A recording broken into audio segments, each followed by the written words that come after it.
Hi అందరికీ. Aloo curry ఎలా prepare చేసుకోవాలో ఈజీగా ఈ వీడియోలో చూసేద్దాము. ఆలూ కర్రీ కోసం ఆలుగడ్డని ఉడికించి తొక్క తీసేయాలి. ఇక్కడ ఆనియన్స్ అండ్ టమాటాస్ కట్ చేసి పెట్టుకున్నాను. సో ఆలుగడ్డ కర్రీ కోసం బౌల్ పెట్టుకొని ఆయిల్ వేసుకోవాలి. ఆయిల్ కొంచెం హీట్ అవ్వగానే అందులో జీలకర్ర వేసుకోవాలి.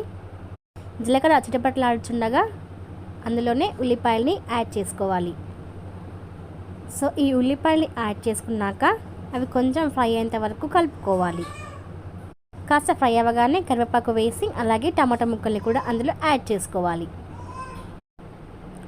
సో టమాటా ముక్కలు కలుపుకున్న తర్వాత అందులో పసుపు యాడ్ చేసుకొని ఒకసారి కలుపుకోవాలి. ఇది కొంచెం మగ్గగానే ఇందులోనే ఆలుగడ్డని సన్నగా కట్ చేసి పెట్టుకొని ఆలుగడ్డ ముక్కలు కూడా ఇందులోనే వేసి కలుపుకోవాలి.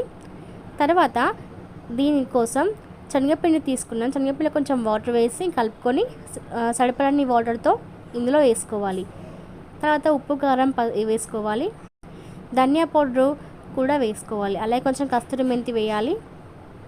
ఇవన్నీ వేసుకున్న తర్వాత ఒకసారి మళ్ళీ కలుపుకొని ఉడికించుకున్నట్లయితే ఎంతో టేస్టీగా ఉండే ఆలూ కర్రీ రెడీ. సో ఈ కర్రీ చపాతీకైనా చాలా బాగుంటుంది. అలాగే పూరీ కర్రీ తినే వాళ్ళకి చాలా అంటే చాలా బాగుంటుంది. పర్ఫెక్ట్ కాంబినేషన్ అని చెప్పొచ్చు. మీరు కూడా ట్రై చేయండి. Thank you for watching. నా ఛానల్ సబ్స్క్రైబ్ చేసుకోండి.